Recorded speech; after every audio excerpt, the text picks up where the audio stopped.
கேரளாவில் பாதி விலைக்கு பொருட்கள் தருவதாக கூறி 1000 கோடி ரூபாய் மோசடி செய்த வழக்கில் அரசியல் பிரபலங்கள் மற்றும் அதிகாரிகளுக்கு தொடர்பிருப்பது தெரியவந்துள்ளது. கேரளாவை உலுக்கியுள்ள இந்த சம்பவத்தின் பின்னணி குறித்து இந்த செய்தி தொகுப்பில் பார்க்கலாம்.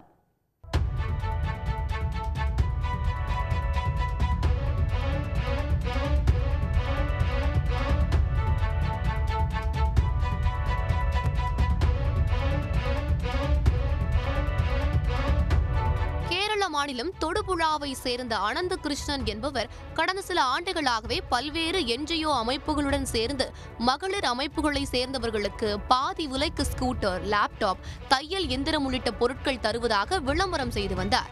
அதன்படி ஒரு சிலருக்கு 1,20,000 ரூபாய் மதிப்புள்ள ஸ்கூட்டரை 60,000க்கும், 40,000 ரூபாய் மதிப்புள்ள லேப்டாப்புகளை 20,000க்கும், தையல் எந்திரத்தை பாதி விலைக்கும் கொடுத்து வந்துள்ளார்.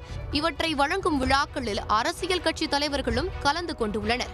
கேரளா முழுவதும் அனைத்து மாவட்டங்களிலும் அனந்த கிருஷ்ணன் இதற்காக அலுவலகங்களை திறந்துள்ளார். பாதி விலைக்கு பொருட்கள் கிடைத்ததால் அதை நம்பி ஆயிரக்கணக்கானோர் பணம் கொடுத்தனர். ஆனால் யாருக்கும் பாதி விலைக்கு பொருட்கள் கொடுக்கப்படவில்லை என கூறப்படுகிறது. இதுகுறித்து கேரளா முழுவதும் 2000க்கும் மேற்பட்ட புகார்கள் குவிந்தன.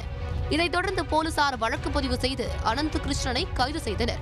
இதில் 1000 கோடி ரூபாய் அளவுக்கு மோசடி அரங்கேறியுள்ளதாக போலீசார் தெரிவித்துள்ளனர். கைது செய்யப்பட்ட அனந்த கிருஷ்ணனுக்கு தொடர்புடைய இடங்களில் போலீசார் சோதனை மேற்கொண்டதில் மோசடி பணத்தில் அவர் ஆடம்பர கார், பங்களா என சொகுசு வாழ்க்கை வாழ்ந்தது கண்டுபிடிக்கப்பட்டது. மோசடி பணத்தில் அரசியல் கட்சியினர் மற்றும் அதிகாரிகளுக்கு அனந்த கிருஷ்ணன் பங்கு கொடுத்ததும் விசாரணையில் அம்பலமாகியுள்ளது.